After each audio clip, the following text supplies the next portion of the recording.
प्यारे विद्यार्थियों, नमस्कार। मैं मोहन शास्त्री आपके उज्जवल भविष्य की कामना करता हूँ।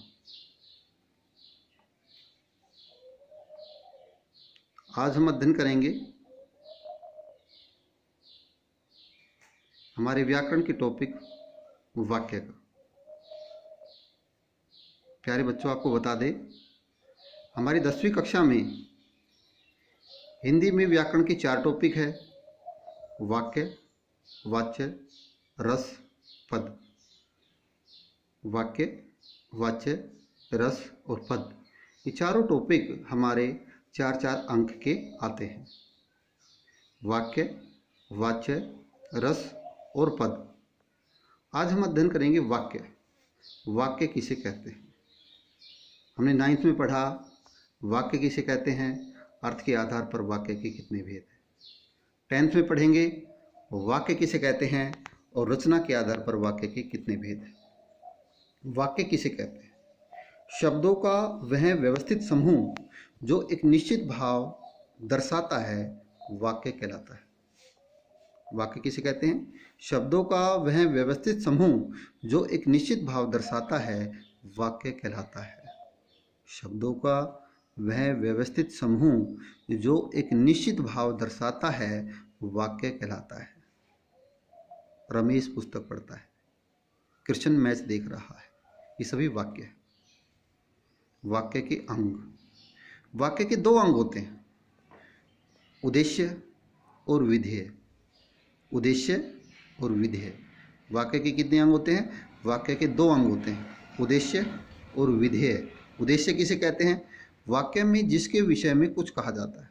वाक्य में जिसके विषय में कुछ कहा जाता है। रमेश पुस्तक पढ़ता है, किसके विषय में कहा गया? रमेश के विषय में।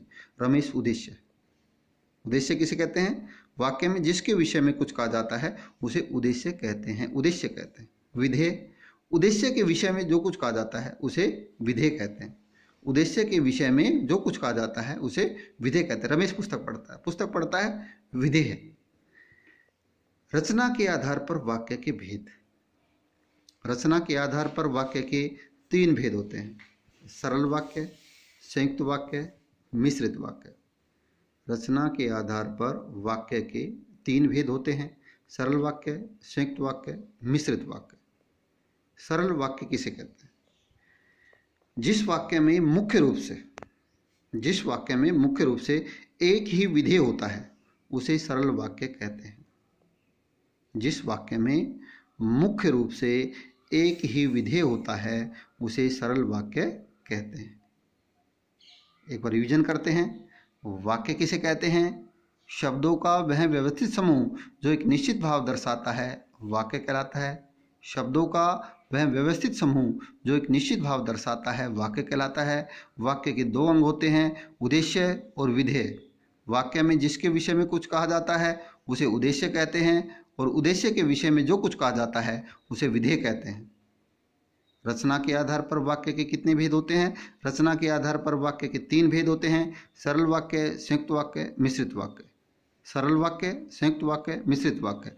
सरल वाक्य किसे कहते हैं? जिस वाक्य में मुख्य रूप से एक ही विधेय होता है उसे सरल वाक्य कहते हैं। जिस वाक्य में मुख्य रूप से एक ही विधेय होता है उसे सरल वाक्य कहते हैं। रमेश पुस्तक पढ़ता है, कृष्ण मैच देखता है, सीता नाच रही है, कृष्ण खेल रहा है, ये सभी सरल वाक्य है। ये कार्य इसको दोहराना है, अपनी फिर नोटबुक में करना है। एक नए टॉपिक के साथ फिर मिलते हैं। धन्यवाद।